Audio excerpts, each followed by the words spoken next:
Olá, seja bem-vindo, seja bem-vinda com as bênçãos do nosso Mestre Jesus. Iniciamos mais uma edição de Espiritismo e Educação aqui pela Web Rádio Estação da Luz, transmitindo ao vivo do Rio de Janeiro para o Brasil e o mundo através do Facebook e do YouTube. E como é ao vivo, você pode participar do nosso programa, pode enviar aí o seu alô, o seu abraço, pode fazer também uma pergunta, os canais de comunicação aí já na sua tela, para que você possa fazer a sua participação em nosso programa e que possamos, até o final, estarmos envolvidos em vibrações de paz e de amor. Aqui do lado da telinha, aqui bem do meu lado, já está aqui o nosso amigo, companheiro Ronaldo Gomes, com quem fazemos o Espiritismo e Educação. Ronaldo, sua saudação aos nossos telespectadores. Paz e saúde, que Jesus nos abençoe, muita saúde, aliás, que o restante nós vamos construindo através dos nossos esforços pessoal e com o outro. Muita paz. Muito bem.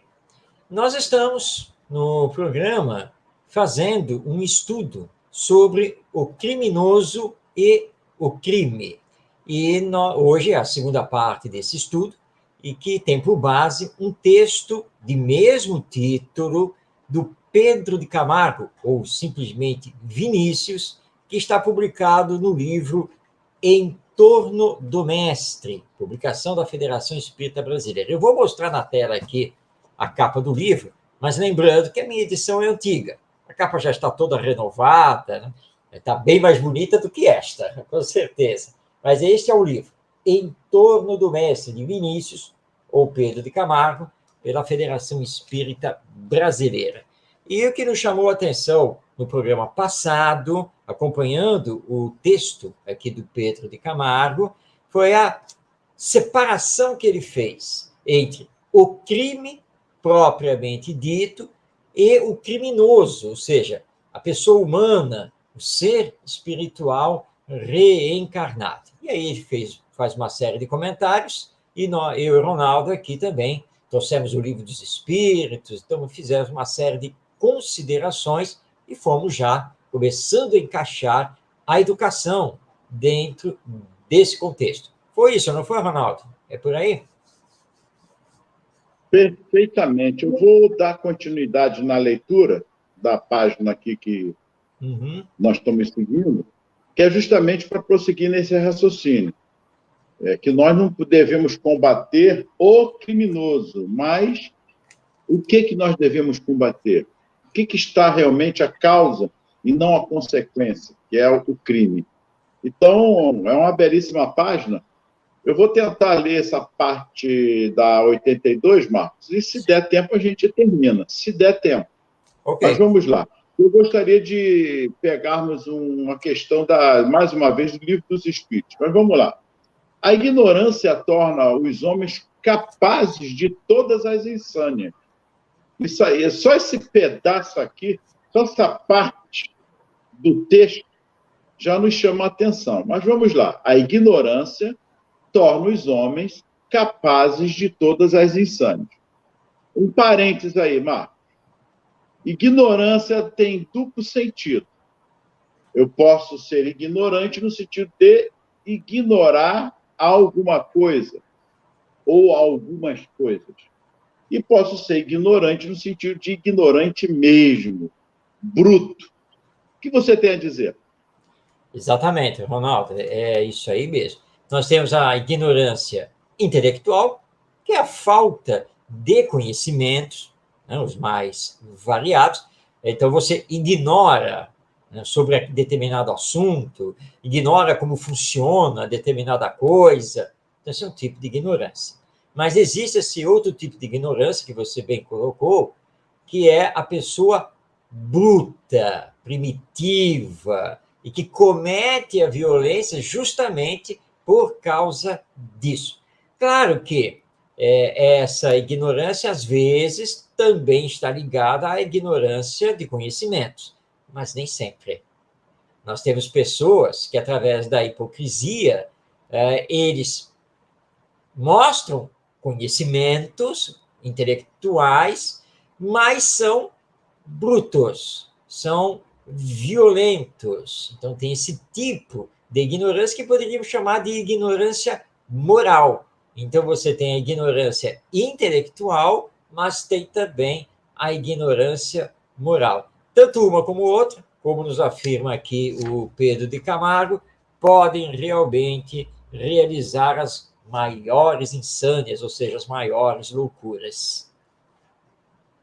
E ele continua: pois é essa mesma ignorância, com referência aos transviados da senda nobre da vida, que gera repulsa e mesmo ódio contra os delinquentes.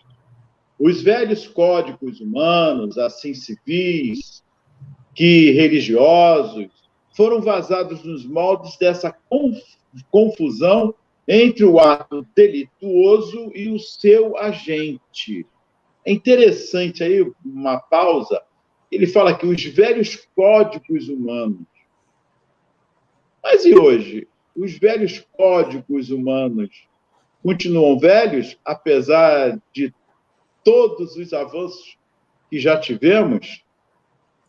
Bem, nós não podemos negar que tivemos avanços, inclusive morais. O primeiro código civil de que se tem notícia aqui na humanidade é o Código de Hammurabi. E o Código de Hammurabi, ele é extremamente violento, pior do que o olho por olho, dente por dente do Código Mosaico, né, da lei mosaica, né, que foi dada por Moisés lá no Monte Sinai para o povo judeu. O Código Civil Romano, que é considerado um código moderno, ou pelo menos que deu base aos códigos mais modernos, mas o Código Civil Romano ele mantinha a figura da escravidão, dos servos sem direitos e assim por diante. Hoje, nós temos códigos civis que estão realmente melhor elaborados, não resta nenhuma dúvida. Mas o problema, Ronaldo, é que entre a teoria e a prática, aí nós temos um verdadeiro abismo. Ou seja, na letra da lei, o código é maravilhoso, mas na prática, por causa da nossa ignorância, por causa da corrupção, falta de desenvolvimento moral, nós acabamos não cumprindo aquele código que, na letra, ele é maravilhoso. Então, sobre certos aspectos, nós ainda temos, na atualidade, legislações que mais se parecem com as velhas legislações, sejam civis ou religiosas. Mas estamos caminhando, não resta dúvida que o progresso moral está acontecendo. Sim. Agora, os espíritos são muito claros, né? O progresso moral é lento, infelizmente. Né? O progresso intelectual ele é mais rápido. Mas hoje nós estamos nessa ebulição de ideias, de discussão de direitos, que mostra justamente a nossa preocupação em melhorar tanto essa nossa legislação civil, quanto as, vamos chamar aqui de regras ou princípios religiosos que regem a humanidade. Abrindo um parênteses, porque as leis ainda estão muito ligadas ao egoísmo humano. Muito. Esse egoísmo que leva ao interesse ainda aos interesses dos fortes. A lei do forte em relação aos mais fracos, que é a grande população que fica a Deus dará em relação também à parte religiosa, como ele toca aqui. Então, homens sábios, moralmente falando, praticamente muito aquém ainda dessa luz ainda, desse caminho da perfeição, como todos nós, deixando claro isso, mas ligado ainda aos seus próprios interesses egoísticos, levando a massa de rodão que nós já vemos ao longo da história, o que vemos ainda hoje, as inversões de valores, principalmente os valores mais espiritualizados e humanos, que foge totalmente às leis divinas.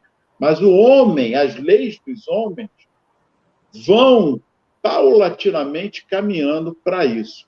E aí, essa parte aqui me chama a atenção. Quando ele diz assim, quando Jesus preconizou o amai os vossos inimigos, fazei bem aos que vos fazem mal, não proclamou somente um preceito de alta humanidade, proferiu uma sentença profundamente pedagógica e sábia.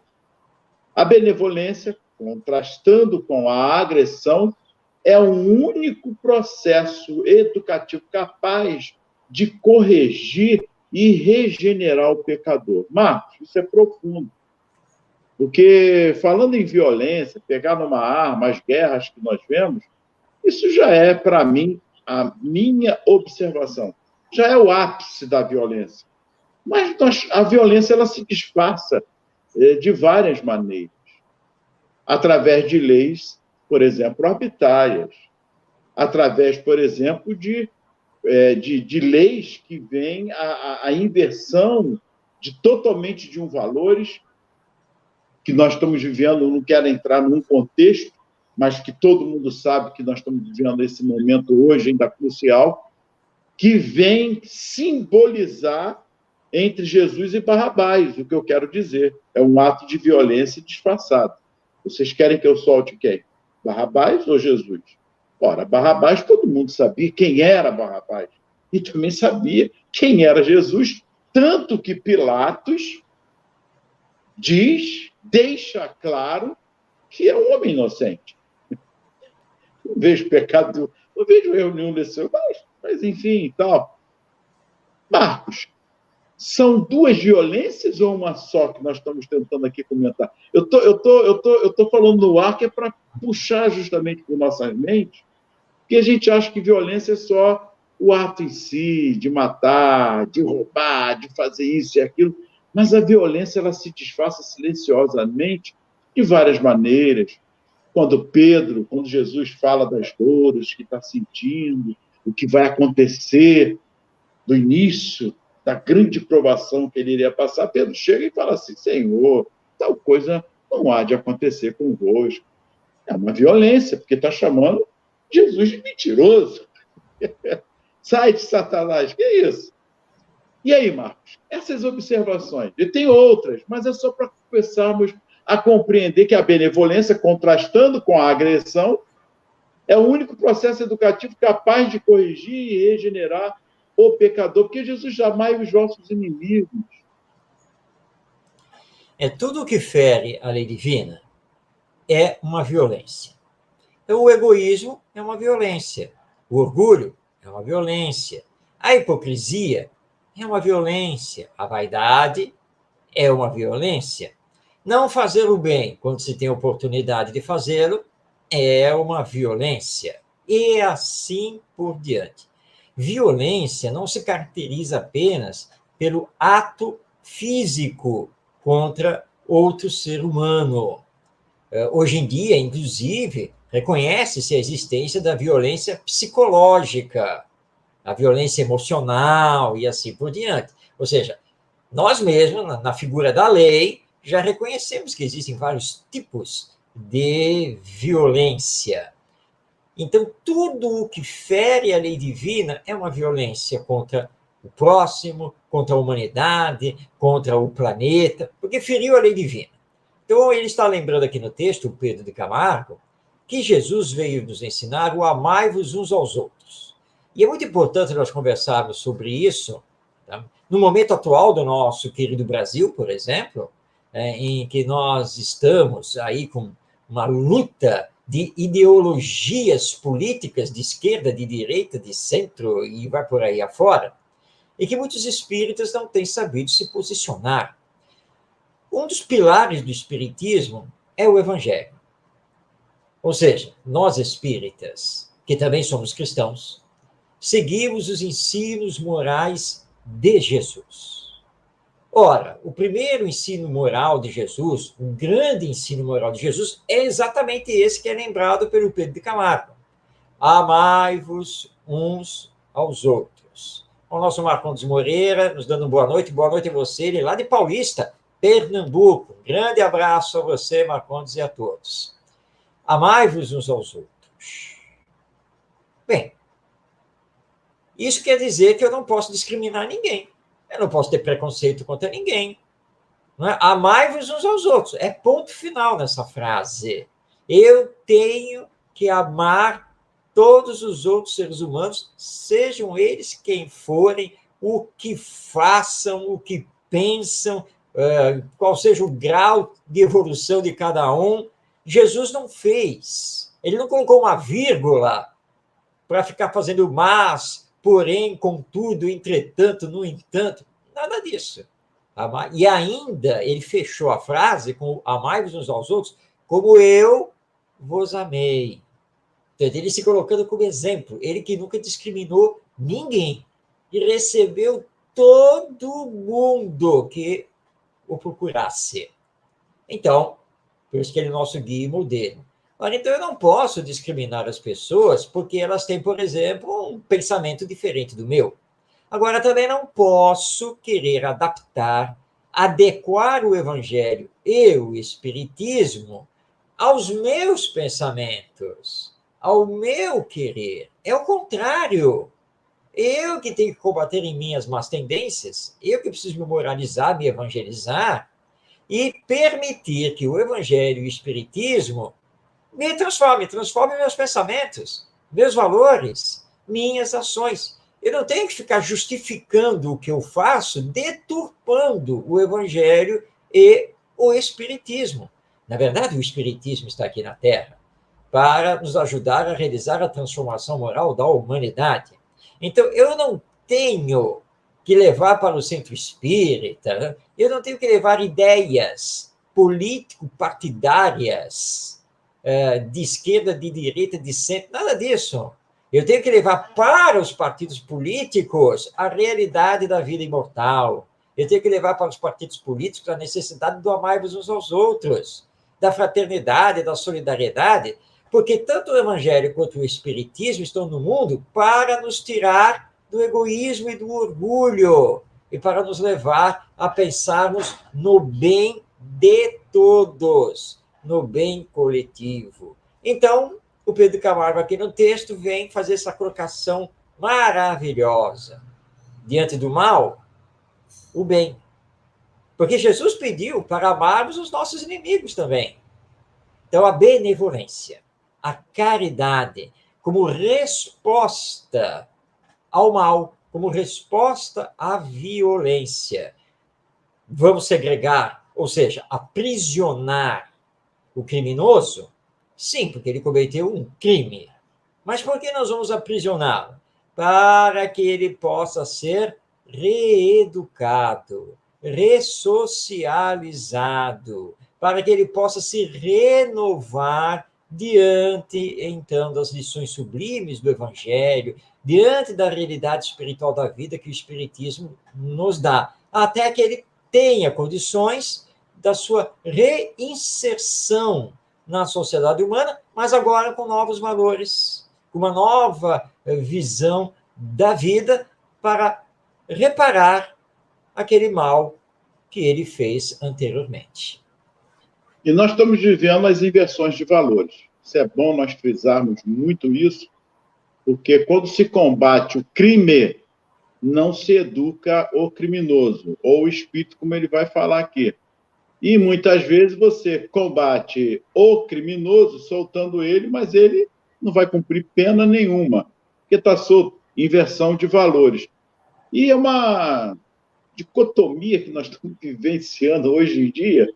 E ele fala aqui claramente sobre esse aspecto. Ele diz: cumpre notar, e o declaramos com toda a ênfase, que nada tem esta doutrina de comum com o sentimentalismo piegas, estéril e, às vezes, prejudicial.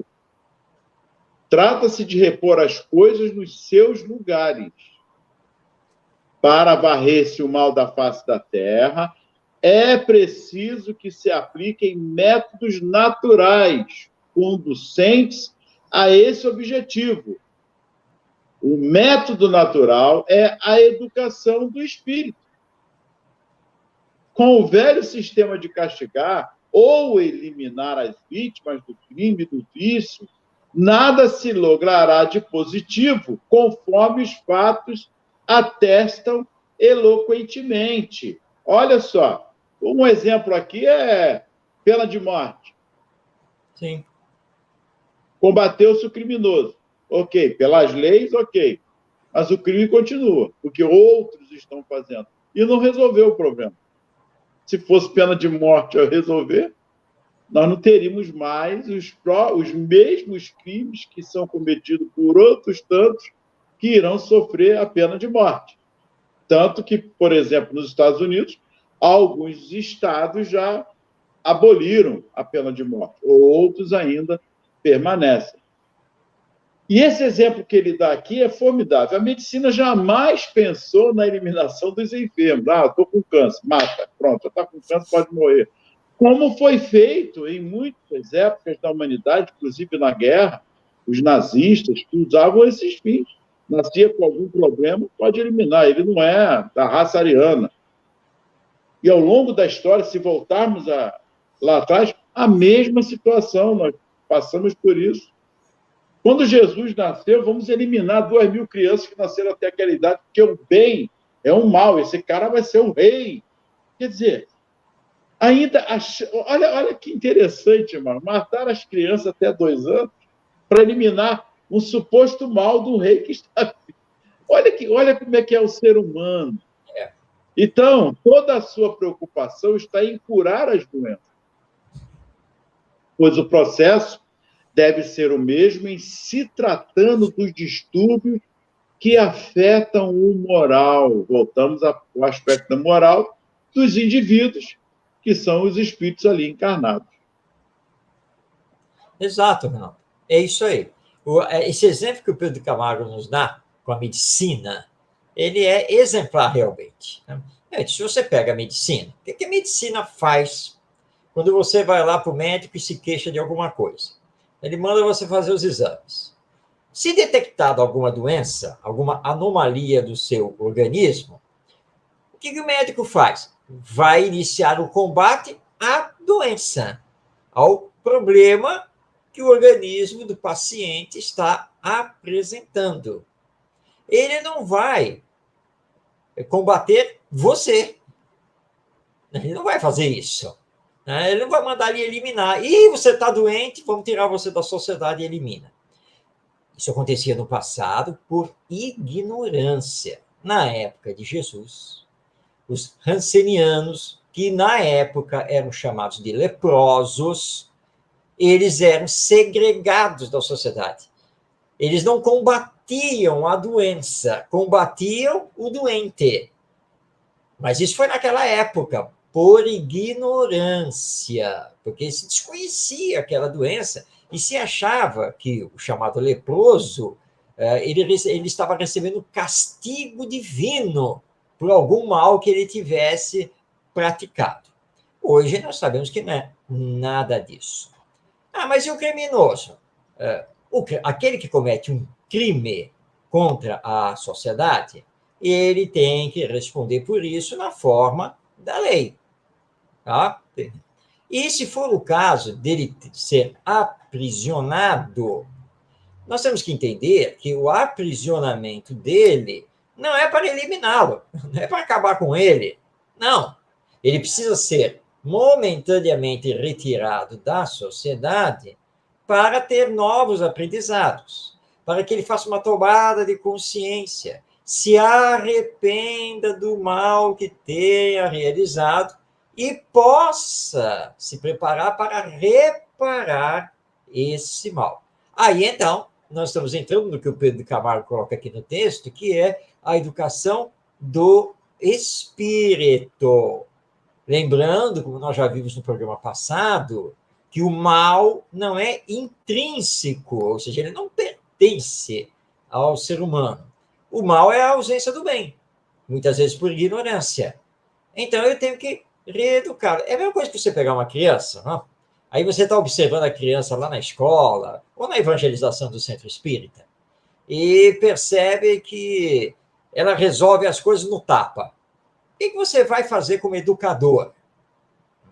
Você vai chamar, você vai sentar, você vai bater um papo com a criança, vai tentar ouvir os pais e começar a agir pedagogicamente para levá-la a entender que existem outros caminhos para resolver as coisas. Ou seja, não precisa sair batendo em todo mundo. Tá? Você vai fazer isso. Se bem que, não é, Ronaldo? Nós dois trabalhamos no campo da educação, se bem que muitos educadores acham mais fácil dar uma advertência, expulsar da escola, chamar os pais para dizer, seu filho está precisando de psiquiatra. Tá? Aliás, é melhor conjugar psiquiatra com neurologista. Tá? Gente, claro que isso é fácil. É fácil fazer isso porque você se livra, né? Entre aspas, você se livra do problema. Ou, no caso da criminalidade, a pena de morte, que você lembrou muito bem lá nos Estados Unidos. Ora, durante muito tempo, boa parte dos estados norte-americanos tiveram realmente a pena de morte. E muita gente foi levada à morte por essa pena máxima, capital.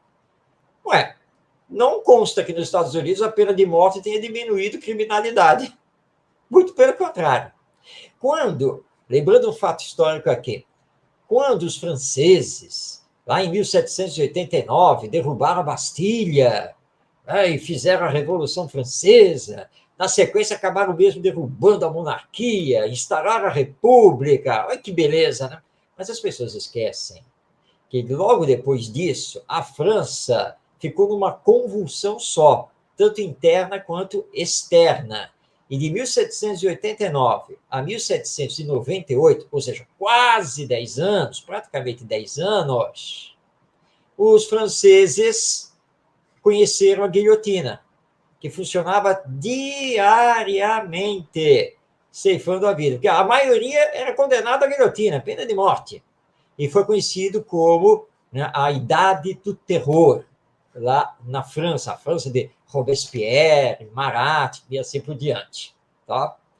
10 anos de gente sendo guilhotinada em praça pública, como espetáculo público.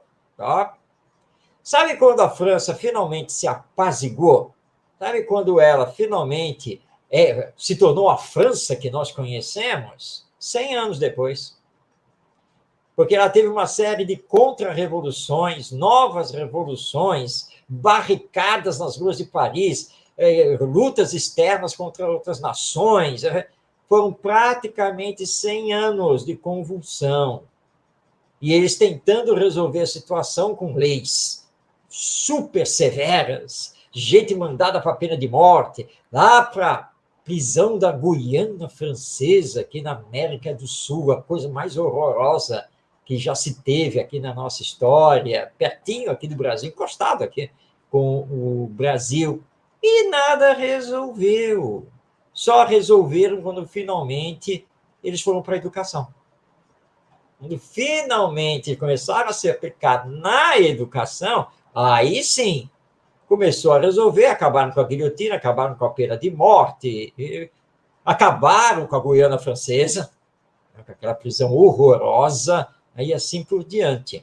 Nós temos que entender que o grande problema nosso aqui, você já colocou isso, Ronaldo, é o egoísmo e que traz a inversão dos valores. E nessa inversão dos valores, nós tentamos justificar a violência contra o violento, como se isso fosse solução, como se isso fosse realmente caminho. Não é. O caminho é a benevolência, a caridade, o amai-vos uns aos outros. Em síntese, a educação do espírito imortal. Aliás, Ronaldo, lembrando, né? Pena de morte não vai resolver, porque além de não assustar os criminosos, temos que lembrá-los da doutrina espírita que a morte ela não existe, né? O criminoso não arrependido vai voltar para o mundo espiritual. E pode piorar a situação, porque existe uma coisa chamada obsessão. Que aí ele vai de lá para cá, né? E tem um detalhe importante também, que Jesus, quando Pedro pega a espada, o soldado vai prender Jesus, e Jesus deixa claro que sou eu, falou várias vezes, sou eu. E eles ficam, está lá nas Escrituras, ficam em Lucas, Mateus, tudo, eles ficam, porque a beleza de Jesus, a mansietude de Jesus, o carinho, tudo era muito forte. Mas Pedro não. Quando Judas beija e o soldado já vai ali e Pedro vai para decepar. Jesus deixa claro que com ferro fere, com ferro será ferido. Exatamente. Ação e reação. Pedro, o que eu estou te ensinando até agora, ensinando a todos, com exemplos, ainda bem que estou a caminho contigo. Pegou a orelha. E nós vivenciamos isso. Sim. Na política, o mundo todo, nós estamos vivenciando isso.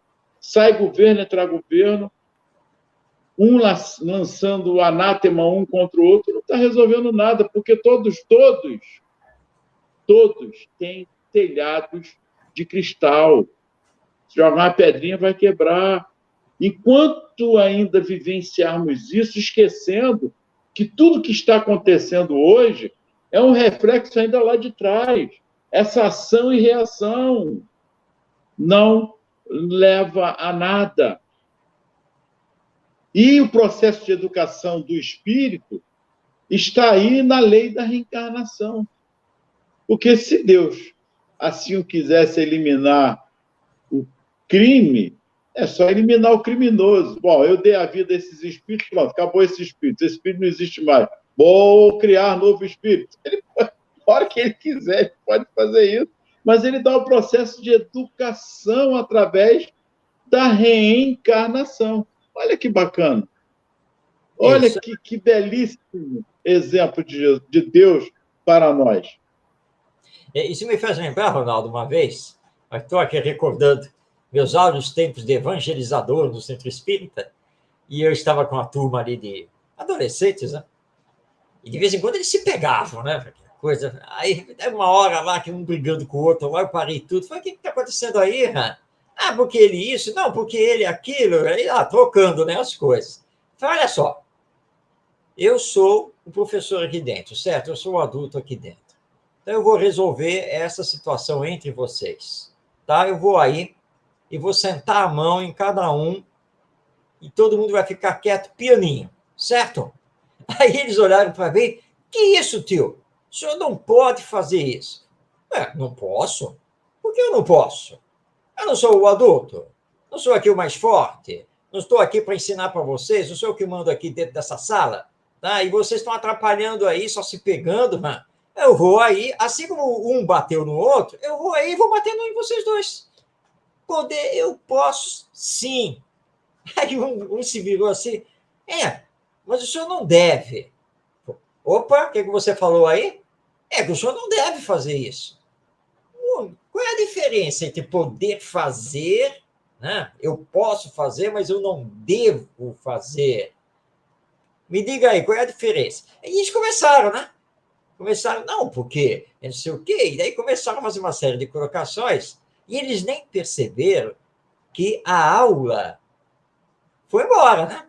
Entramos nessa discussão do que eu posso, mas o que eu devo, qual é a diferença de uma coisa com a outra, tal. E até que se concluiu, como diz o nosso Paulo de Tarso, que poder fazer o que eu bem entendo, poder eu posso, mas tudo tem consequências. É o que você falou, Ronaldo. Lei de ação e reação.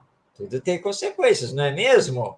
Então, embora em princípio você possa fazer o que bem entenda na vida e em cima dos outros, não deve. Mas por que não deve? Porque é preciso respeitar o direito do outro, do mesmo jeito que você quer que o outro respeite o seu direito e não prejudicando a ninguém. Acabou sendo uma aula riquíssima. E depois eu falei com isso, está vendo, gente? Olha só, vocês viram como nós temos outros caminhos para resolver a violência? além do chute, do tapa, do xingamento, do socar, do ameaçar. Nós temos outros caminhos. É mesmo, tem realmente e tal, não sei o quê. O que nós estamos tentando aprender aqui? Colocar em prática esses outros caminhos, essas outras formas de lidarmos com as nossas diferenças sem que tenhamos que usar a violência. Só para encerrar, Ronaldo, eu tive um caso de um garoto de 5 anos, era isso mesmo, ele tinha 5 para 6 anos, e nós sabíamos que ele era filho de um traficante.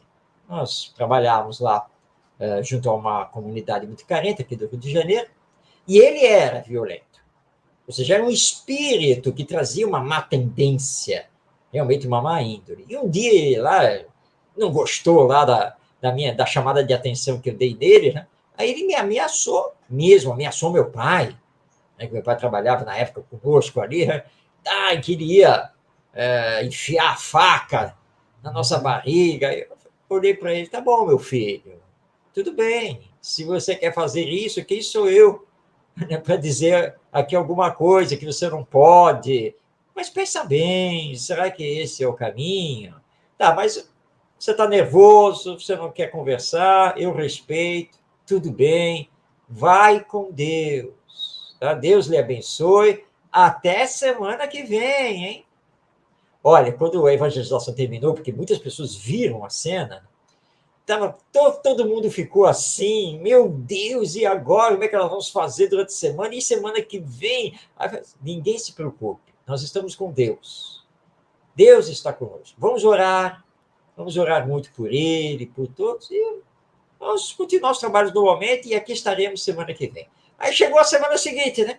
Todo mundo com medo, todo mundo olhando lá para o portão de entrada da instituição para ver o que ia acontecer. Eu estava ali, né? Quem aparece? Ele. Lá vem ele, né? Vem entrando, normalmente, sozinho, ele veio entrando. Olhei assim para ele.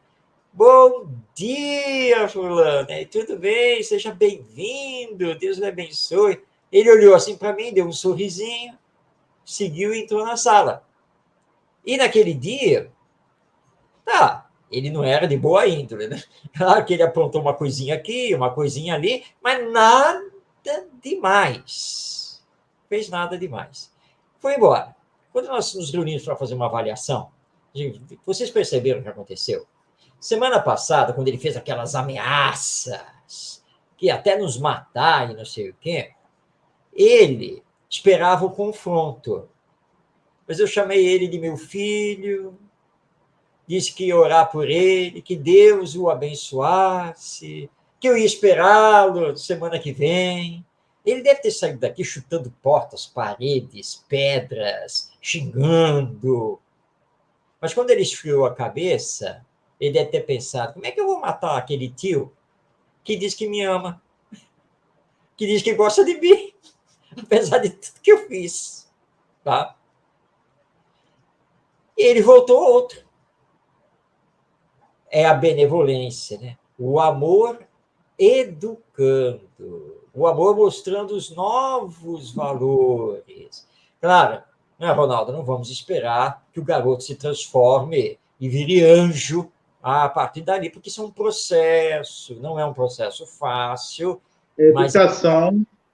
A educação, né? A educação do espírito, é a educação do espírito, é justamente esse aspecto. E aí eu perdão. Isso aí. Na pergunta 802, porque nós ficamos falando, Pedro de Camargo aqui também falando, porque o que é essa educação do espírito de fato? É um processo de conscientização, de sensibilidade, de despertamento. São 3 palavras importantes.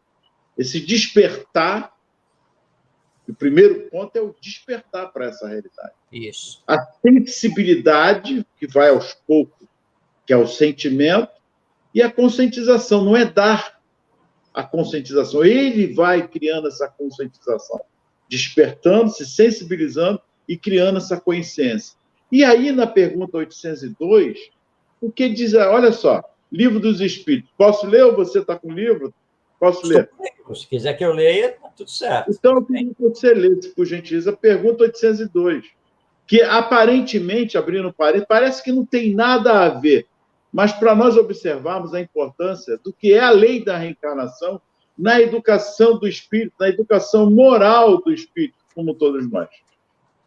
Muito bem. Vamos então à questão 802, aqui do Livro dos Espíritos, que faz parte da lei do progresso e, especificamente, está aqui no item sobre a influência do espiritismo no progresso. Então, a pergunta a Allan Kardec. Desde que o espiritismo deve marcar um progresso da humanidade, por que os espíritos não apressam esse progresso através de manifestações tão gerais e patentes que possam levar à convicção aos mais incrédulos? Responderam então os espíritos: desejarias milagres, mas Deus os semeia a mancheias nos vossos passos, e tendes ainda os homens que os negam. O Cristo, ele próprio, convenceu os seus contemporâneos com os prodígios que realizou?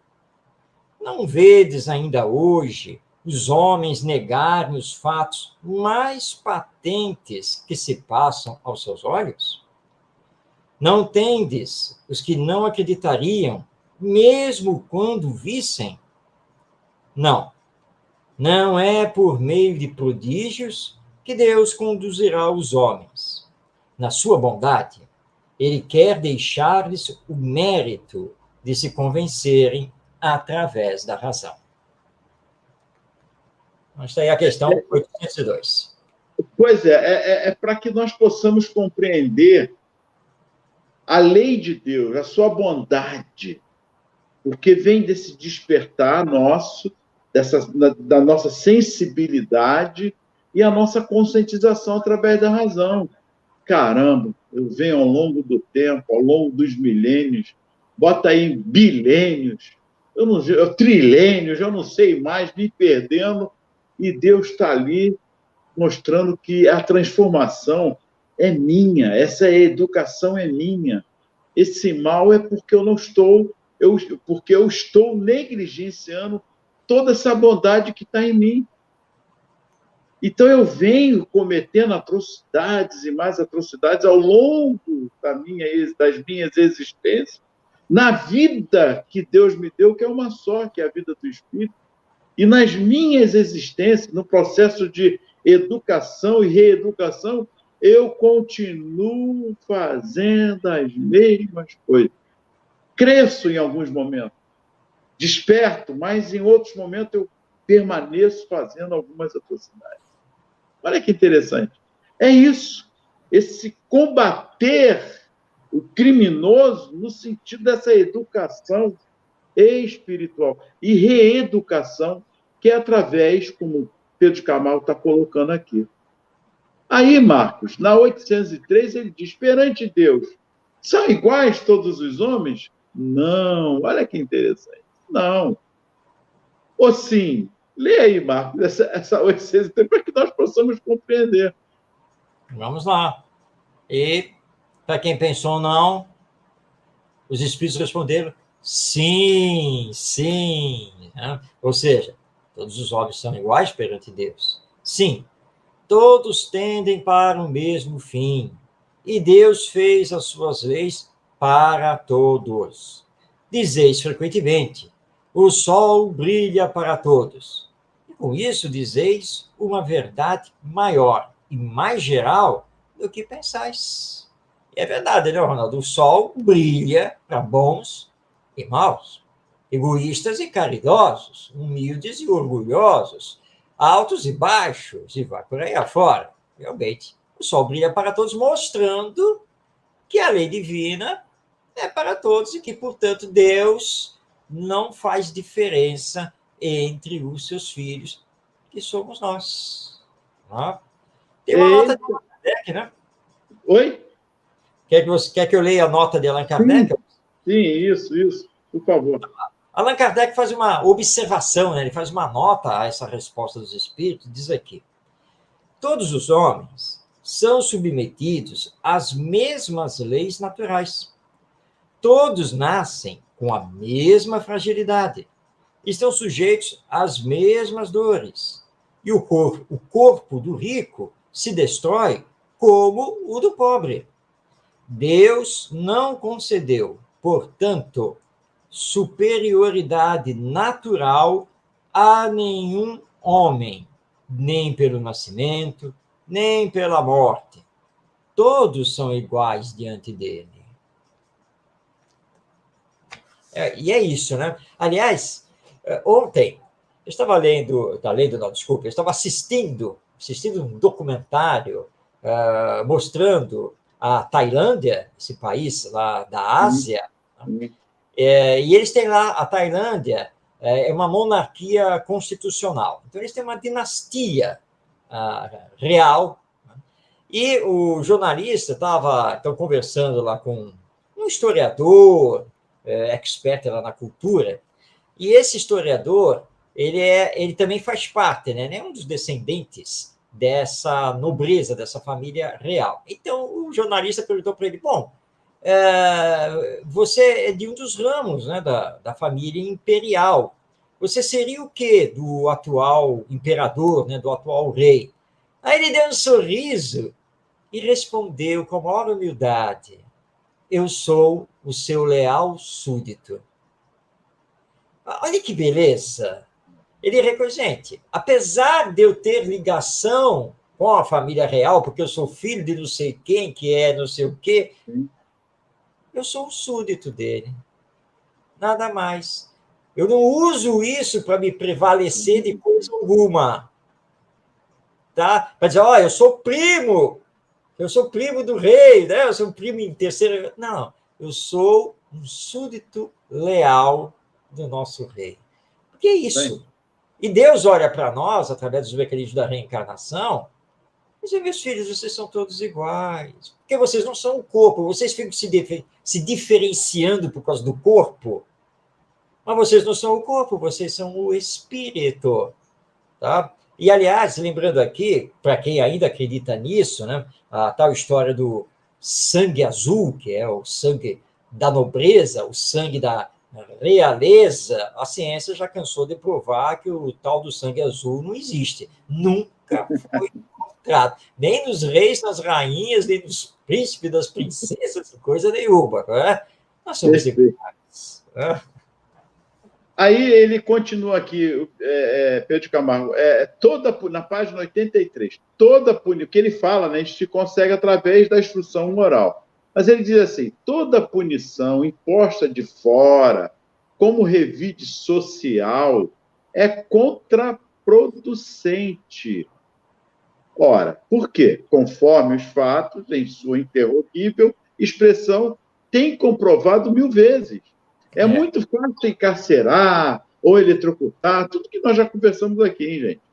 Educá-lo é mais difícil, mais trabalhoso, demanda esforço, tempo, saber e caridade. Por isso, o Estado manda os criminosos, à forca e as religiões remetem os pecadores que não são da sua grei para o inferno. Mas, se aquele é o único processo eficaz, procuremos empregá-lo, e não este, anticientífico, imoral e cruel. E ele continua, a educação vence e previne o mal. O homem educado conhece o senso da vida, age conscienciosamente com critério, com discernimento, é um valor social. E pela educação que se hão de vencer os vícios repugnantes. Haverá algum que o não seja? Que se hão de domar as paixões tumultuarias que obliteram a inteligência e a razão e, de tal modo, sanear-se-á a sociedade.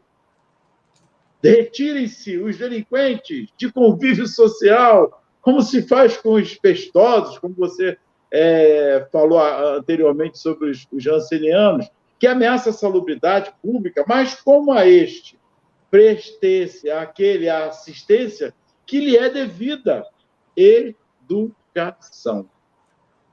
E não se supunha, outro sim, que os criminosos devem ser educados. A obra de educação é obra de salvação, é obra religiosa em sua alta finalidade, é obra científica e social em sua expressão verdadeira.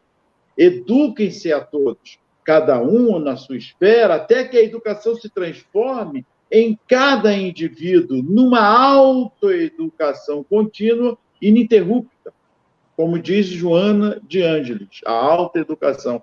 Na educação do espírito está o senso da vida, está a solução de todos os seus problemas. Marcos, finalizando aqui, está bem claro que a reencarnação é a lei mais belíssima de Deus nesse processo da nossa educação moral, da educação do espírito. Sem dúvida, Ronaldo. E Pedro de Camargo foi muito claro aqui no seu texto. Se há a necessidade de segregação da pessoa, porque ela está fazendo mal à sociedade, essa segregação não é para violentá-la, não é para usar métodos que, na verdade, são contraproducentes, são antipedagógicos. Ele vai ser segregado, mas para receber a assistência da educação. E Deus, através da reencarnação, faz exatamente isso conosco. Nós estamos aqui na Terra, neste corpo, que é uma verdadeira prisão para o espírito, mas para que possamos nos reeducar, fazer o nosso processo de reparação do mal cometido, através de provas, expiações, o arrependimento, o remorso, e assim nos construirmos para a perfeição. Então, assim como funciona a lei divina, é como nós temos que fazer o funcionamento da lei humana neste combate à violência, ao crime, lembrando que o criminoso é o nosso irmão, é a nossa irmã, que necessita de educação ou reeducação do ponto de vista moral. Esse é o caminho que vai solucionar esse problema da criminalidade aqui na Terra. Marcos, eu gostaria de ler mais uma pergunta aqui rápida. Sim. E para que pudéssemos aqui desfechar nesse ponto. Nós lemos a 800, né? 802, não foi isso? 802, isso. Lemos a 802 e a 803, não é? Isso. Foi isso. Porque é a 798. Aham. Sim. Está aqui, 798. Tá aqui, ó, já está aqui, em mãos, 790. Para que nós possamos compreender como o Espiritismo é importante nesse aspecto e que clareia realmente, vai se tornar nesse processo moral que não precisa tocar nas instituições de ensino, como processo de educação, nesse aspecto espiritualizante, sim, mas sem falar em espiritismo. Você vai falar no aspecto humano, levar ao aspecto moral da educação dos valores. É aí que nós queremos chegar. Vamos lá. 798. Encerrando o nosso programa, para deixar todos pensando, questão 798 do Livro dos Espíritos. O Espiritismo se tornará uma crença comum ou será apenas a de algumas pessoas? Resposta dos Espíritos. Certamente ele se tornará uma crença comum e marcará uma nova era na história da humanidade, porque pertence à natureza, e chegou o tempo em que deve tomar lugar nos conhecimentos humanos. Haverá, entretanto, grandes lutas a sustentar, mais contra os interesses do que contra a convicção, porque não se pode dissimular que há pessoas interessadas em combatê-lo, umas por amor próprio e outras por motivos puramente materiais. Mas os seus contraditores, ficando cada vez mais isolados, serão, afinal, forçados a pensar, como todos os outros, sob pena de se tornarem ridículos. Aí está, para que os nossos telespectadores pensem. Não é? É isso aí. Muita paz, que Jesus nos abençoe. Lembrando, eduquemo-nos, ainda há tempo. Muita paz. Sem dúvida. E eduquemo-nos com Jesus, nosso mestre, tendo no Evangelho o nosso guia aqui na vida. Paz em seu coração. Muito obrigado pela sua companhia. Um grande abraço.